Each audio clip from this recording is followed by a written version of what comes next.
Buonasera, sono qui per presentarvi un autore abbastanza speciale, un autore francese che abbiamo pubblicato già da un po' di tempo, ma che è venuto in Italia proprio adesso e che io sono felice di presentarvi. Siccome è l'ultima puntata dell'anno, io voglio anche farvi gli auguri, ringraziarvi di averci sempre seguito e quindi ringraziarvi della vostra attenzione e sono felice di presentarvi Jérôme Lubry.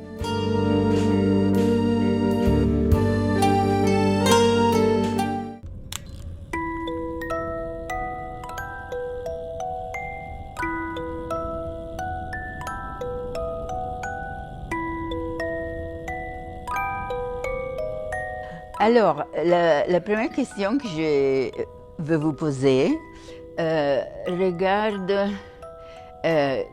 c'est un livre fascinant. Votre livre, c'est absolument fascinant parce que rien, c'est vrai. L'impression, c'est d'avoir la vérité, mais puis vous lisez et vous vous rendez compte que ce n'est pas la vérité. Et alors, je voudrais que vous-même, très brièvement, racontez votre livre un peu. Donc, dans Pourquoi as-tu peur, on va rencontrer Sandrine, qui est une jeune journaliste qui arrive en Normandie. Et elle va recevoir une lettre, un appel d'un notaire qui va lui expliquer que sa grand-mère maternelle est décédée. Et cette grand-mère maternelle, Sandrine ne l'a jamais connue. Elle ne connaît que ce que sa propre mère lui a décrit.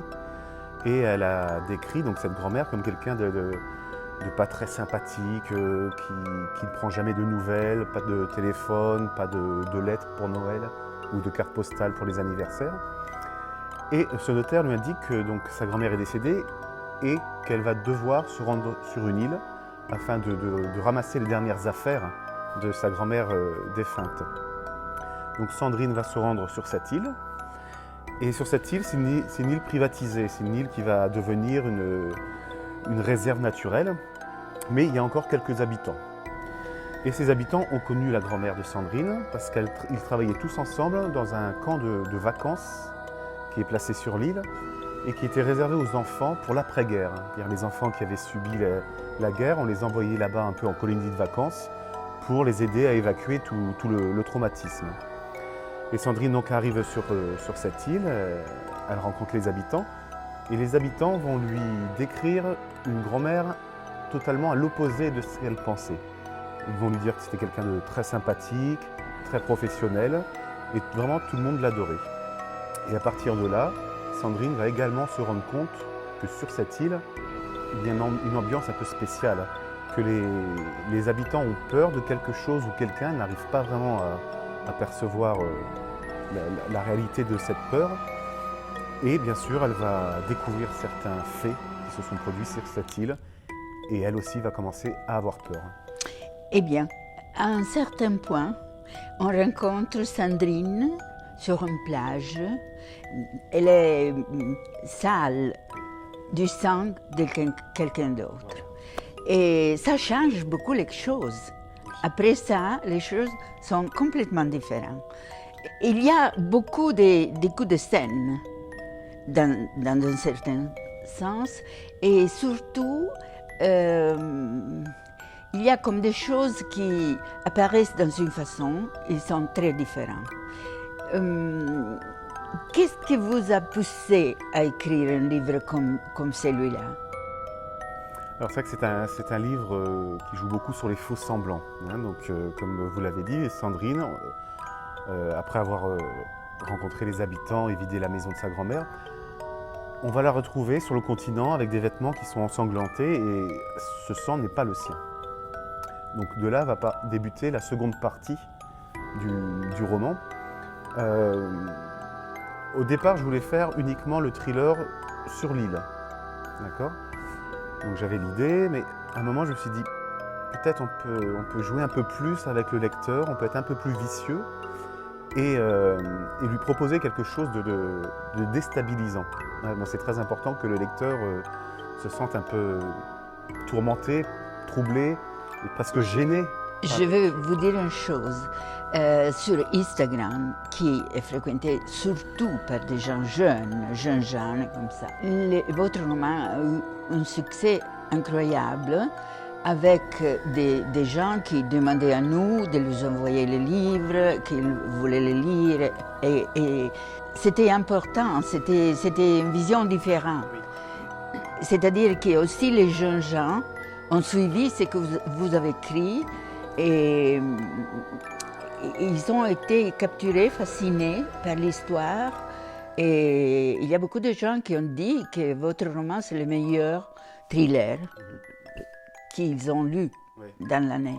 Donc voilà, c'était très important de placer dès le départ, avec l'arrivée de Sandrine et l'incertitude par rapport à sa grand-mère, de placer le lecteur dans une position qu'il ait un peu peur de tourner les pages, de découvrir après ce qui va se passer, parce qu'on flirte un peu avec le fantastique également.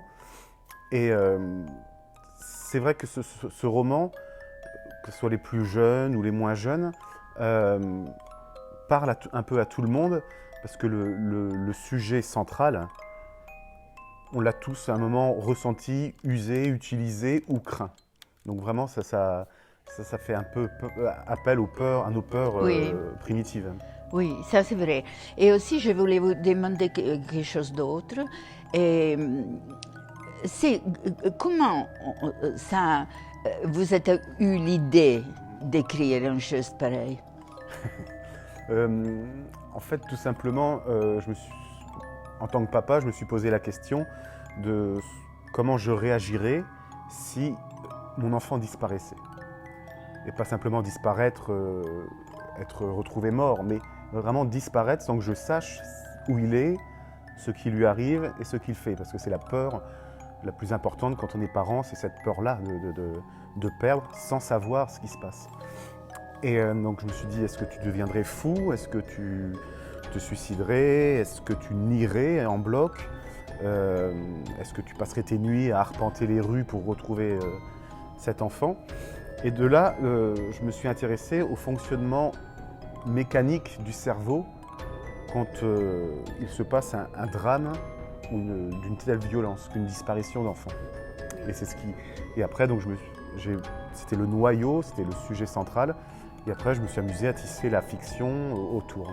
Oui, parce que vous avez, ça c'est la première salle, et la peur de perdre l'enfant est comme ça. Et puis, vous avez bâti un château sur ça, avec beaucoup de salles différentes que vous appelez les refuges.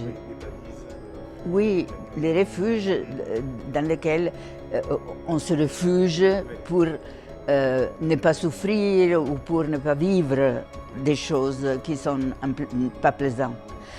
Et alors, l'autre chose que je voulais vous demander, regarde un poème de Goethe qui c'est très important pour l'histoire.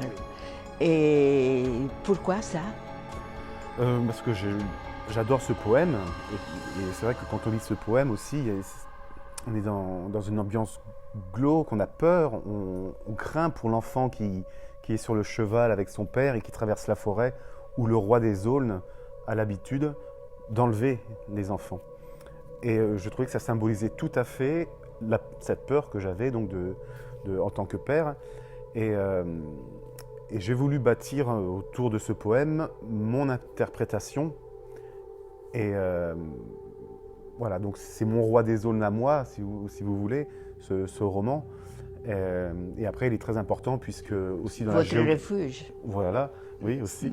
Et dans la géographie aussi de l'histoire, il y a la Normandie, il y a l'après-guerre, donc l'Allemagne, la France, l'occupation, les expériences allemandes, etc. Donc ce poème, voilà, il concentrait tout ce que moi j'avais envie de raconter. Eh bien, je pense qu'on a bien, très bien. Je suis très contente d'avoir parlé avec vous. Grazie mille. Prego. Et à bientôt alors. Ah bah oui, à bientôt. Merci.